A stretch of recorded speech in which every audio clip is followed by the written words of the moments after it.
Skirious problems.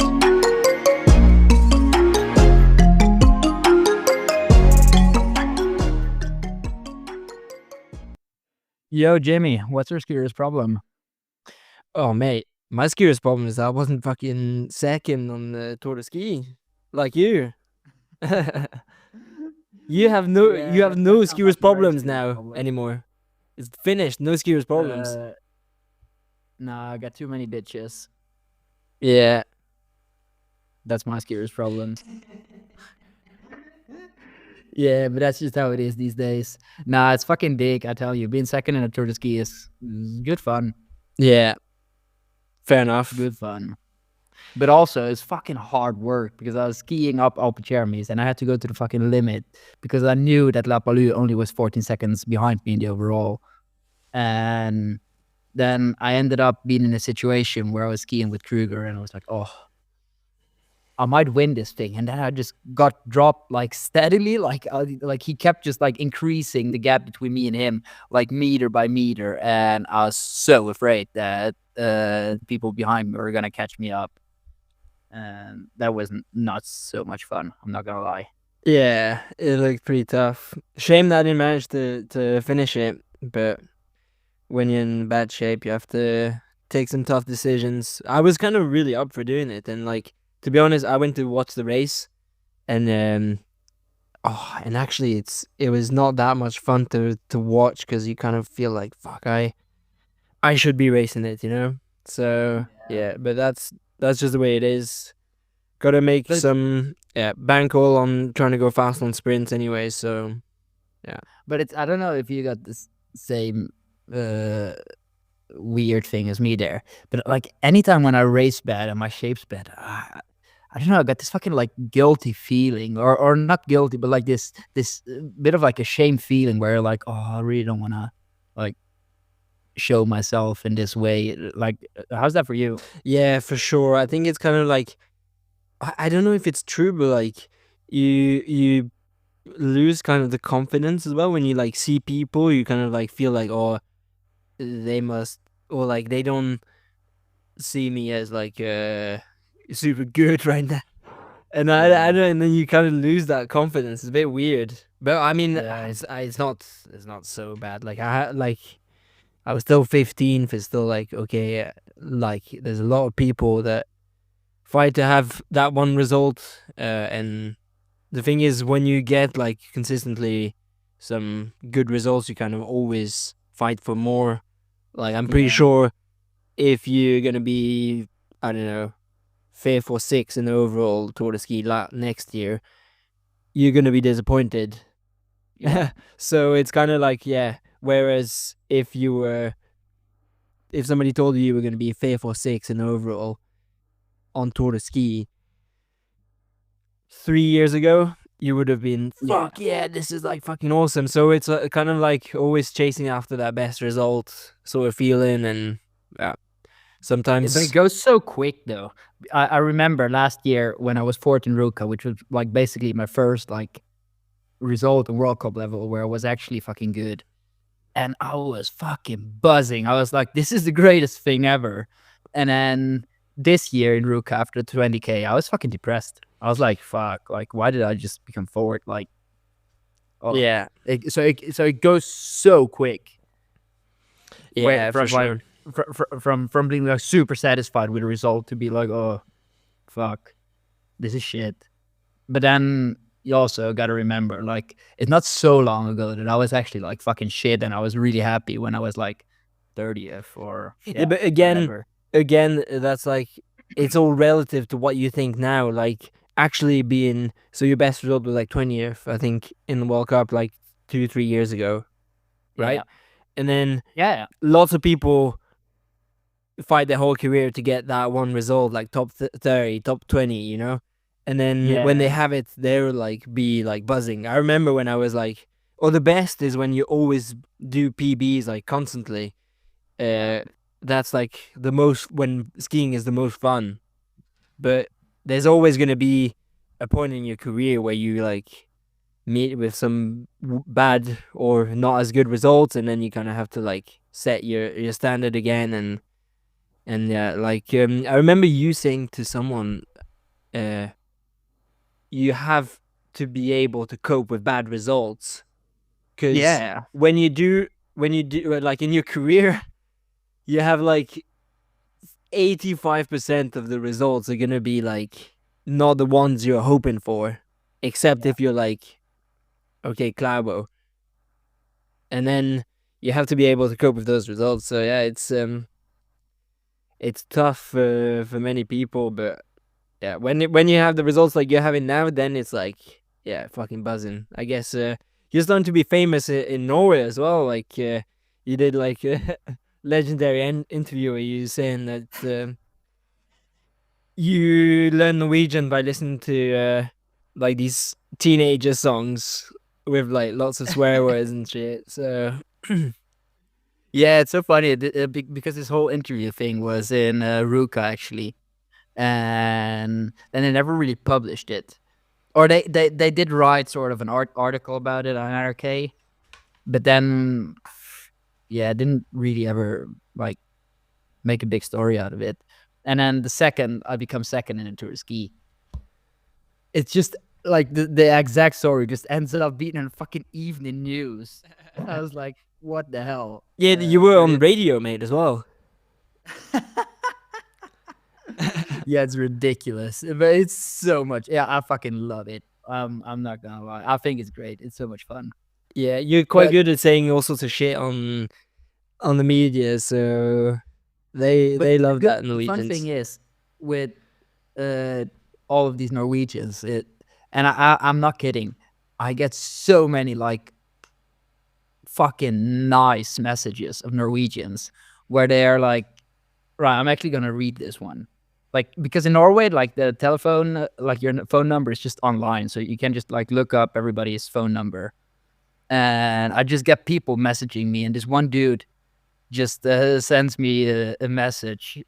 I'm guessing it's an older dude, and he's like, "Oh, your humor and the way you're smiling all the time, it just makes us happy. And this is people that old Norway wants to have." And I was like, "Wow, like that's so fucking nice." Yeah, yeah, that's cool. Yeah, I think that's fun. Yeah, I definitely. think that's fun.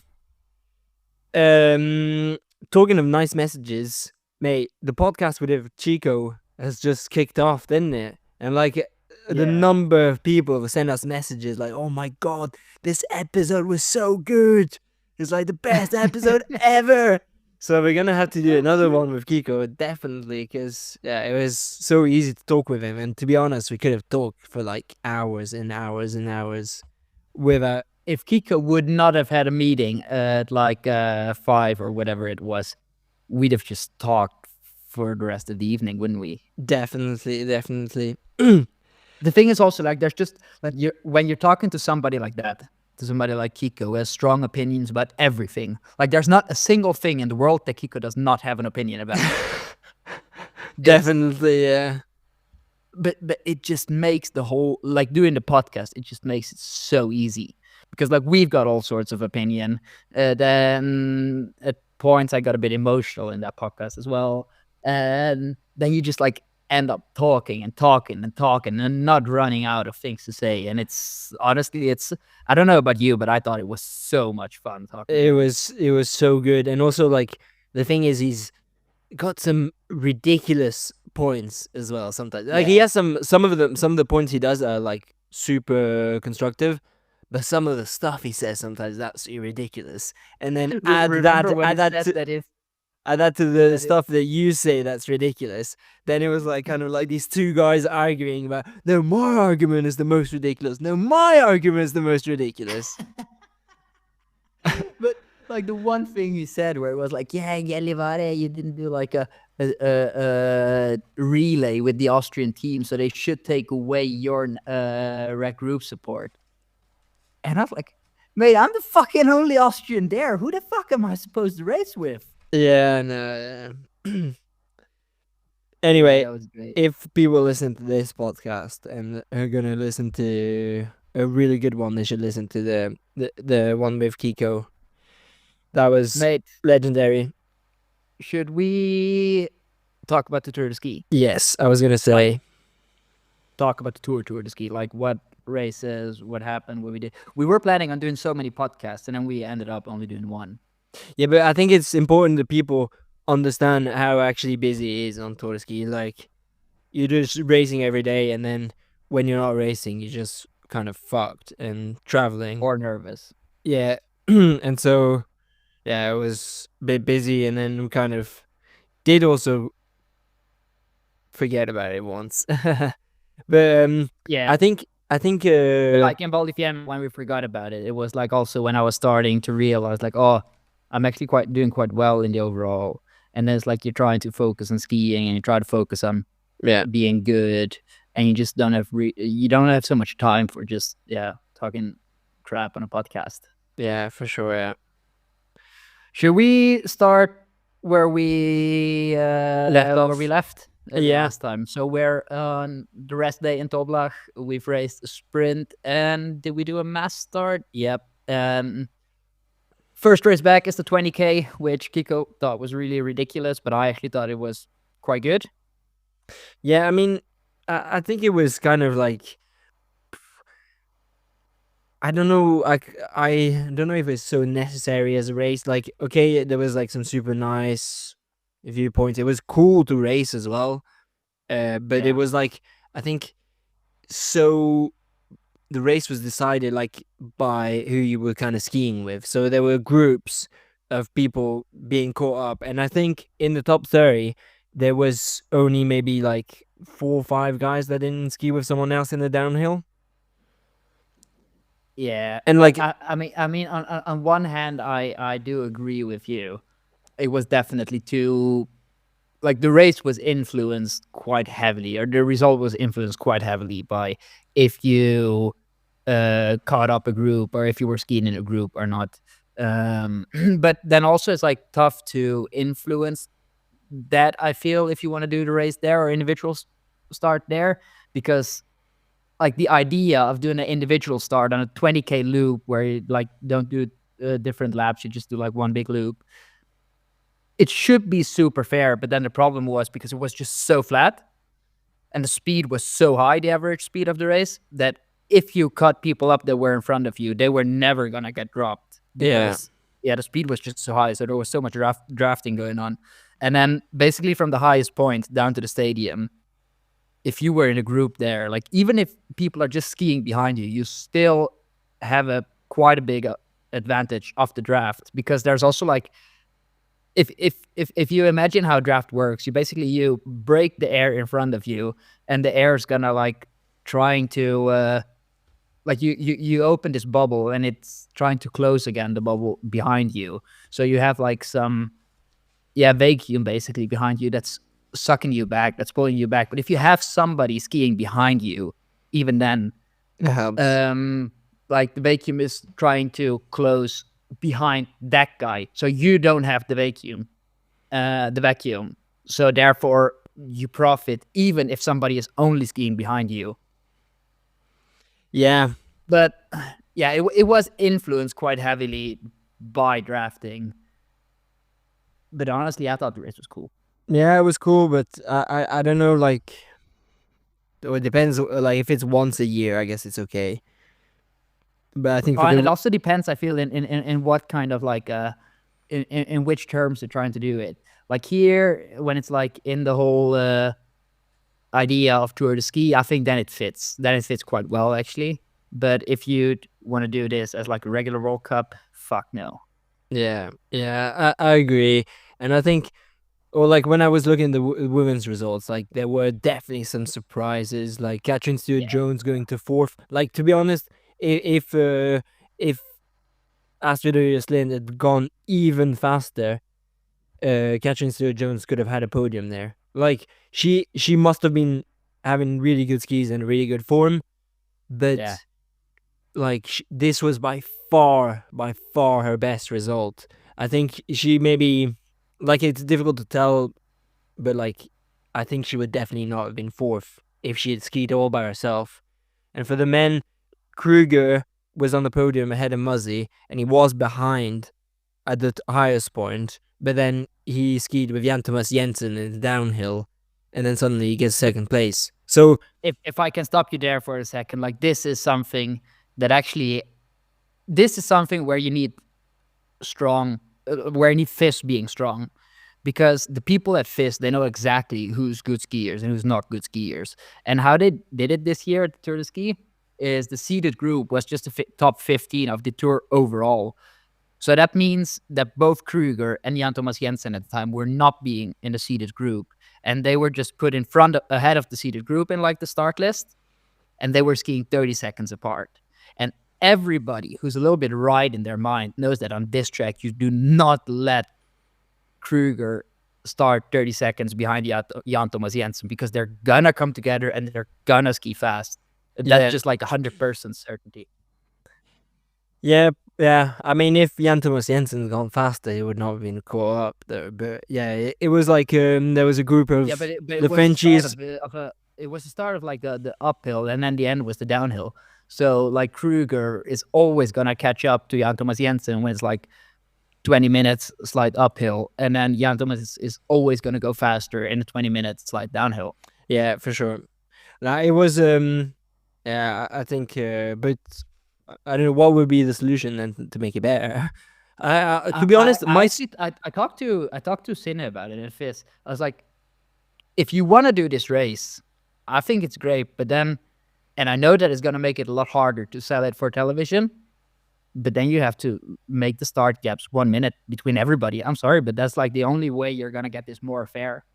Yeah, and then if you have, maybe you can have even more seated people. So then, like, I don't know, 30 seated people. So then between the seated is 2 minutes, and then you have people that are worse in between. That could be possible, but I think if they're gonna do races like this, it's not. It's great if you get caught up and then have a super good race, but at the same time, is it really what you're doing in individual race? It's not really individual. Then it's kind of more based on luck. Yeah, and I think that's a shame. One problem in this case is that the next day was pursued. Yeah, based on the result of the 20K. Yeah, and so if you're a bit unlucky, you're not only fucking up one race, you're fucking up 2 races. Yeah, and then if you're lucky, you get 2 races.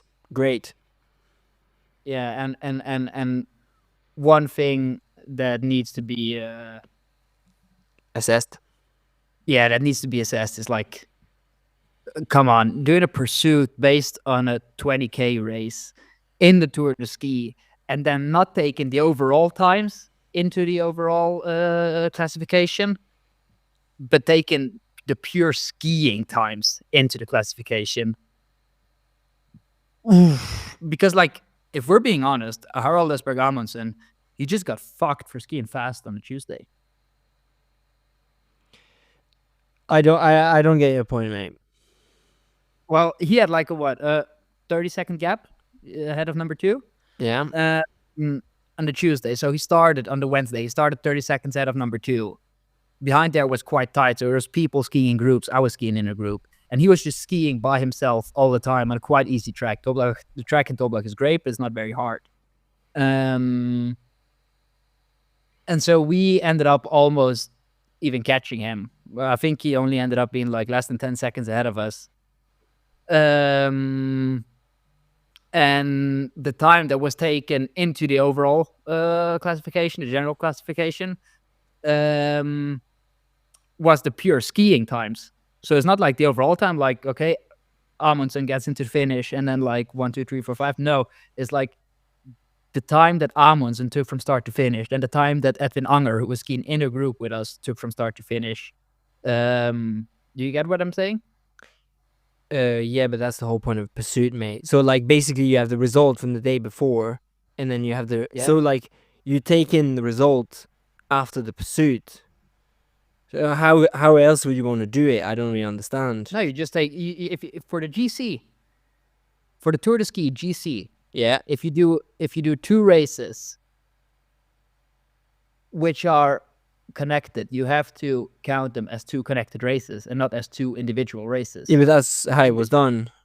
No. Yeah, It yeah. was not done like that. But no. Amundsen lost quite a bit in the GC that day because his personal skiing time was quite a bit slower than, for example, mine or Edwin Anger's.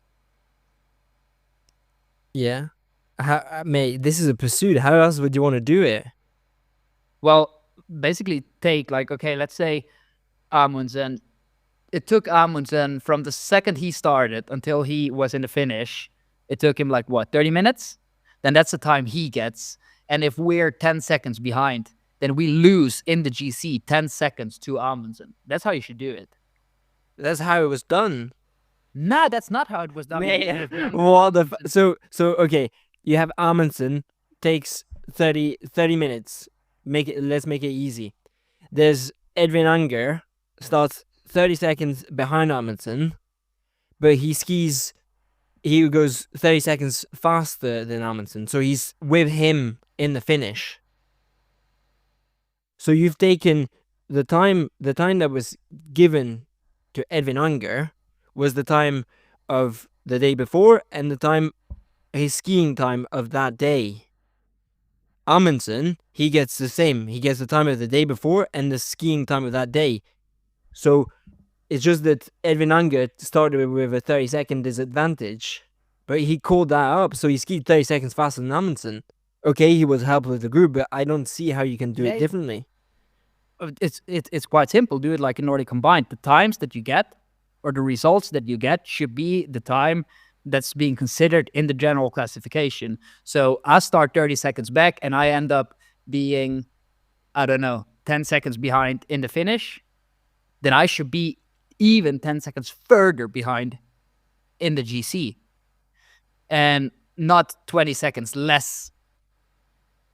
Because we were skiing all in groups. He was the only one that's never skied in a group. He got punished for skiing fast the day before. Yeah, but so you're saying that you should give even more disadvantage to the people that starting behind. No, there's no disadvantage. But if you do a pursuit, then you have to take into consideration the time of the combined racing times, not the individual racing. But that's exactly what it is, mate. They took the no, two. that's not what it is. Yeah, that's exactly what it is. Mate, all right, I'm gonna look up the lists here. I have them actually in front of me here. Then I can tell you which times got taken into consideration. That's the whole point of a pursuit, is you add up the 2 times, the 2 skiing times. Nah, mate, you add up one skiing time of the individual start plus the results of the pursuit and not the individual skiing times of the pursuit. Yeah, but the result of the whole point of a pursuit is you start with the disadvantage that you had the day before. So you're saying that Edwin Anger was 30 seconds behind on the first day. He should get a minute disadvantage total over the 2 days. You should. Yeah, exactly. Okay. That's exactly what I'm saying, yeah. But the whole point of making the pursuit the day after is to reduce the gaps, to make it tighter for the overall. Yeah, but then you should do an overall pursuit. Then you should not do a pursuit based on one race in the middle of a tour. Yeah, but the idea of not doing the pursuit for the overall is that, like, okay, if you have, like, you can easily, or like, it's just proving your point. Like, if you have a pursuit for the overall, then it can absolutely fuck your whole overall. If you're first, then suddenly you can become like first with very little in front of everybody else. This is going too deep. I don't get it anymore. Yeah. Anyway, whatever. Okay, but we'll chop off a section there. But like, okay, so you're saying that, yeah, if there's a disadvantage, it should be doubled, basically. If you skied slower the first day, you should not have the sum of the 2 races. You should have a disadvantage on top of that.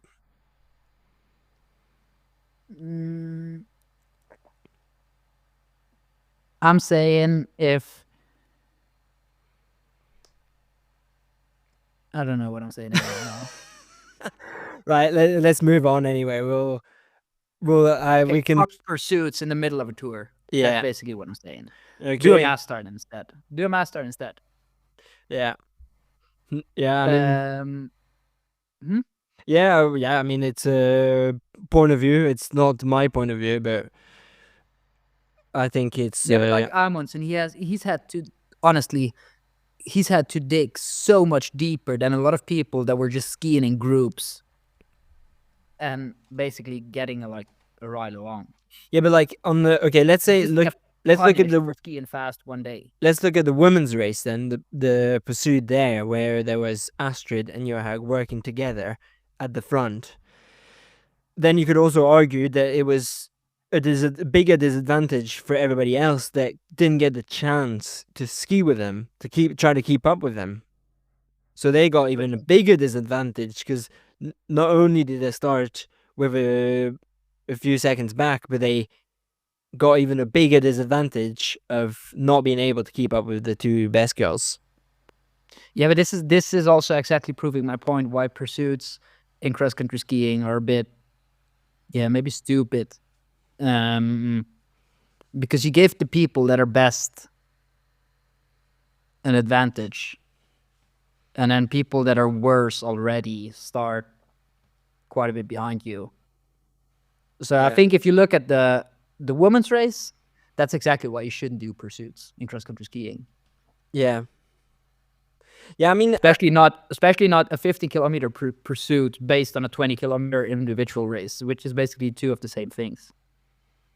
So it's like, you know what? Somebody that's really good in one thing, and then in this case, Astrid and Teresa were super lucky because they were so tied to each other after the 20K. So then they got to ski together. But now Amundsen was fucking unlucky because he won the individual race with quite a big advantage out of number 2, and then had to ski the entire pursuit by himself.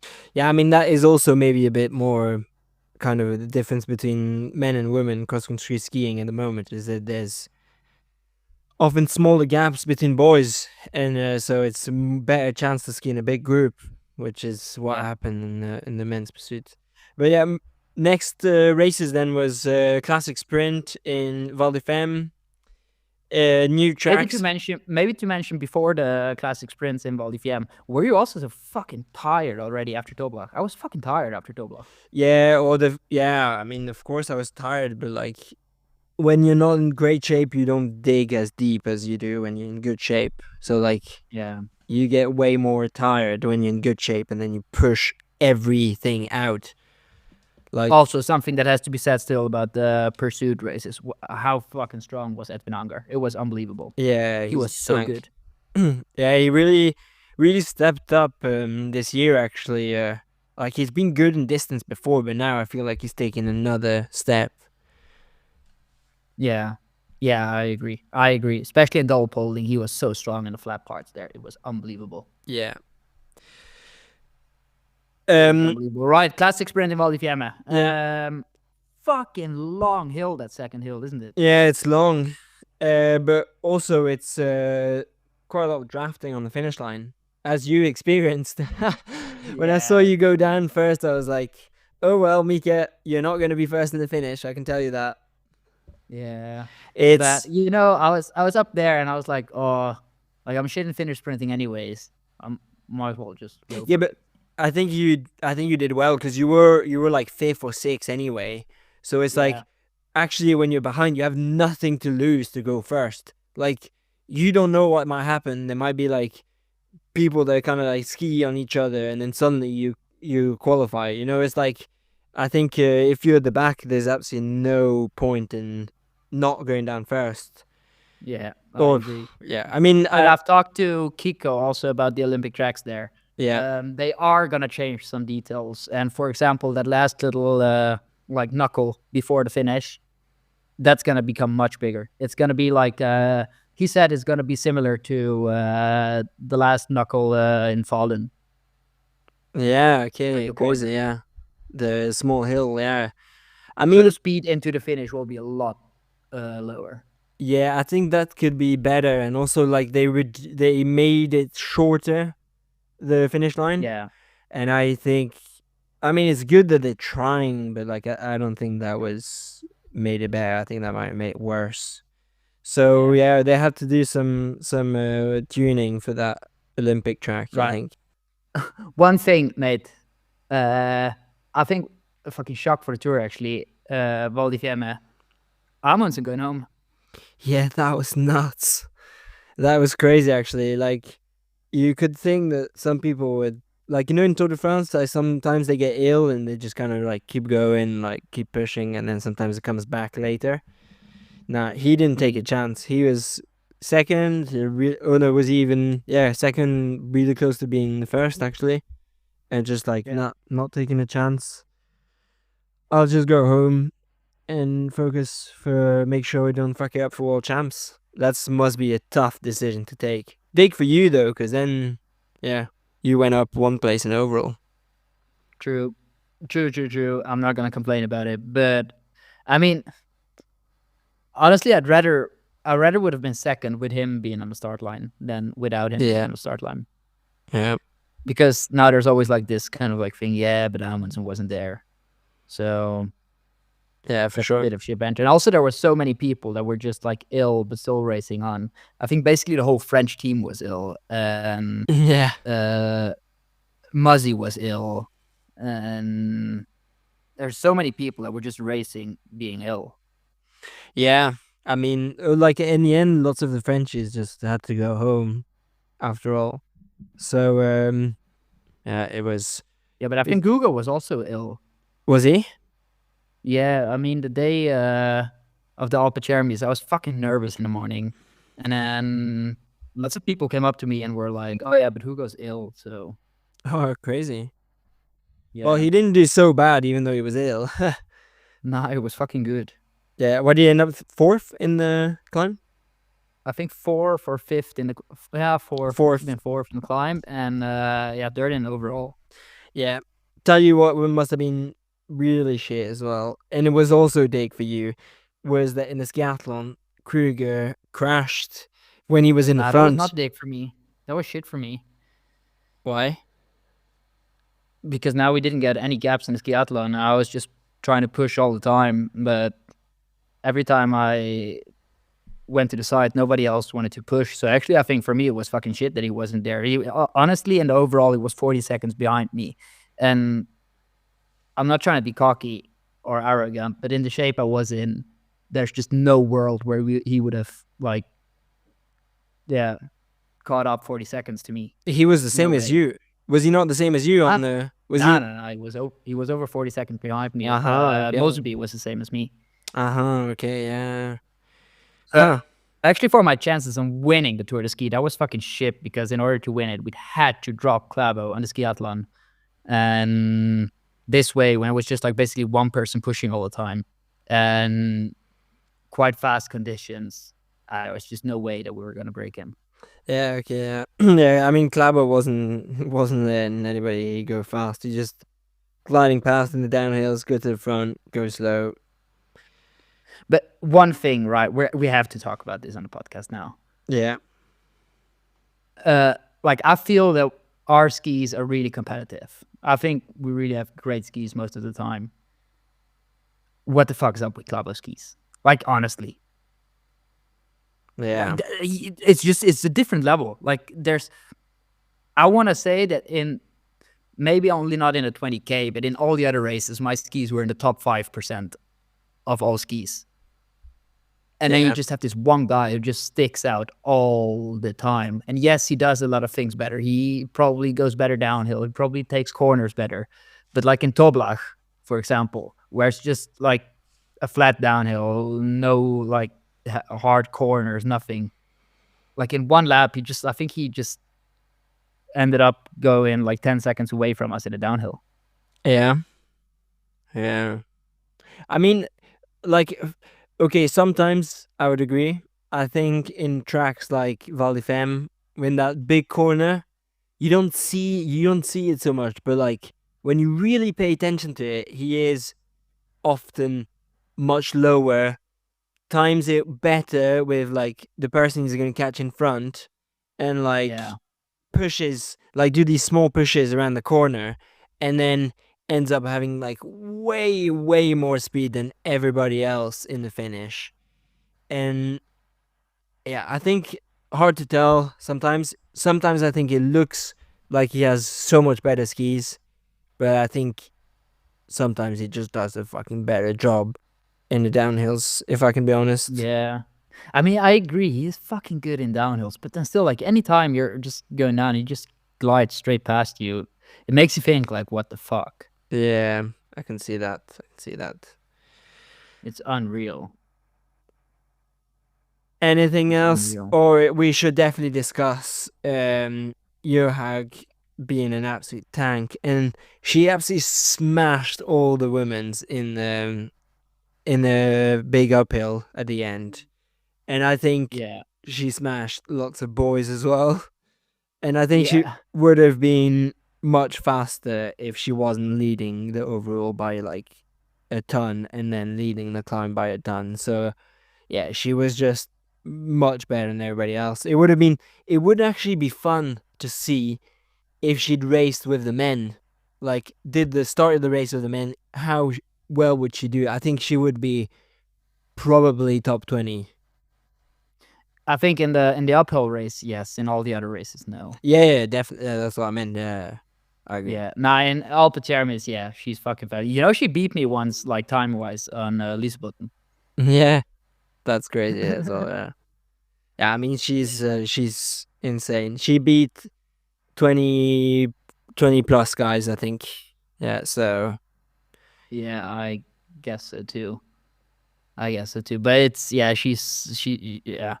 She just, it looks so easy when she's skiing uphill. It just looks like this little, you know, Duracell, the batteries. yeah, Yeah, they've got like this what is it? Like a rabbit as their logo. yeah, And when she skis uphill, she looks a bit like the Duracell rabbit. yeah. That's funny. Yeah, a little bit. You It's too, though, unbelievable. mate. You too. I'm not sure. I'm not sure. Right. Have we discussed everything Tour de Ski so far? I think we kind of did. Maybe we should mention that we got fucking 2 podiums for Austria. Yeah. Like Teresa and the skiathlon, that was fucking dig. And I also in Alpe Termes. So good tour for the Austrian team, for our team. Yeah. Marcus Grote on the podium as well. That was Yeah, that was fucking cool to see. yeah. I was so hyped for him. For me, like I love him. I think he's a legend, and he's super nice. I get on quite well with him, and I think he's just. I keep remembering him. Like the first time he did a World Cup was in Cannes. That was like in 2019 before the Seefeld World Champs, and Yeah. he was in the quarterfinal, and like everyone crashed in front of him, so he made it to the semifinal. And then in the semifinal, everyone crashed in front of him, and he made it to the final. And then he ended up like 5th or 6th or something. But it was like, Yeah, I remember. I remember like everyone in World Cup was saying, "Oh, Marcus Grata, he's like the luckiest man alive." But then, He did unluckiest man alive almost. Like the guy just got fucking bad luck basically chasing him ever since, I felt. yeah, that's kind of true. He's been like kind of not so lucky, and he has proven that he definitely deserves his spot in the final, and like he's won prologues, I think, multiple times in classic, especially. So he's finally got his first podium, and I think that was kind of cool to see. Yeah. Fucking actually I think the tour was really good for cross country skiing in general because it wasn't just Norwegians doing well. It was actually so many nations and so many different people doing well. Yeah, and like when you looked at the standings, like the sprint standing, the climber standings, and the overall standings, it was not that many Norwegians actually.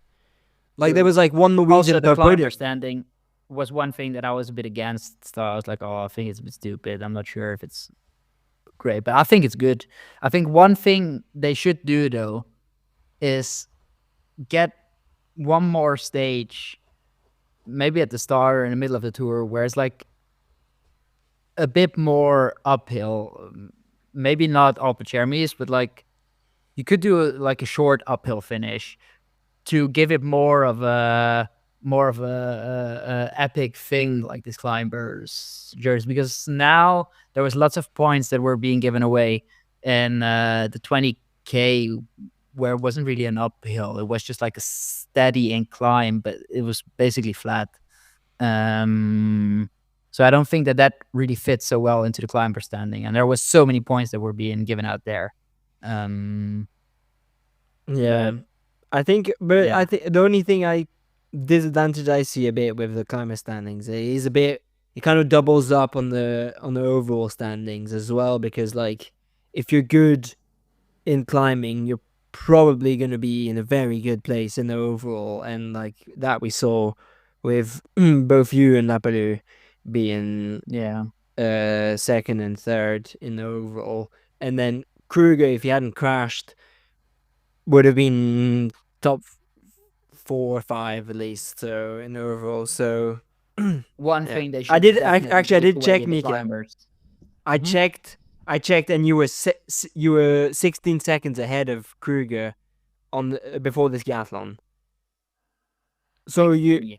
you were 7 seconds ahead of him on the behind him on the Upper Chermis.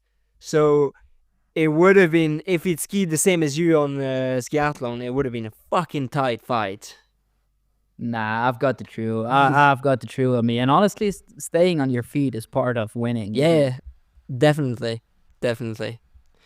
So nah, I'm not worried. Yeah.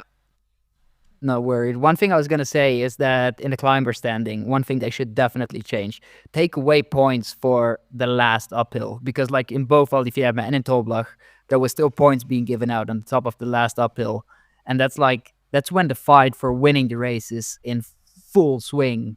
And yeah, I don't know. I just feel like it.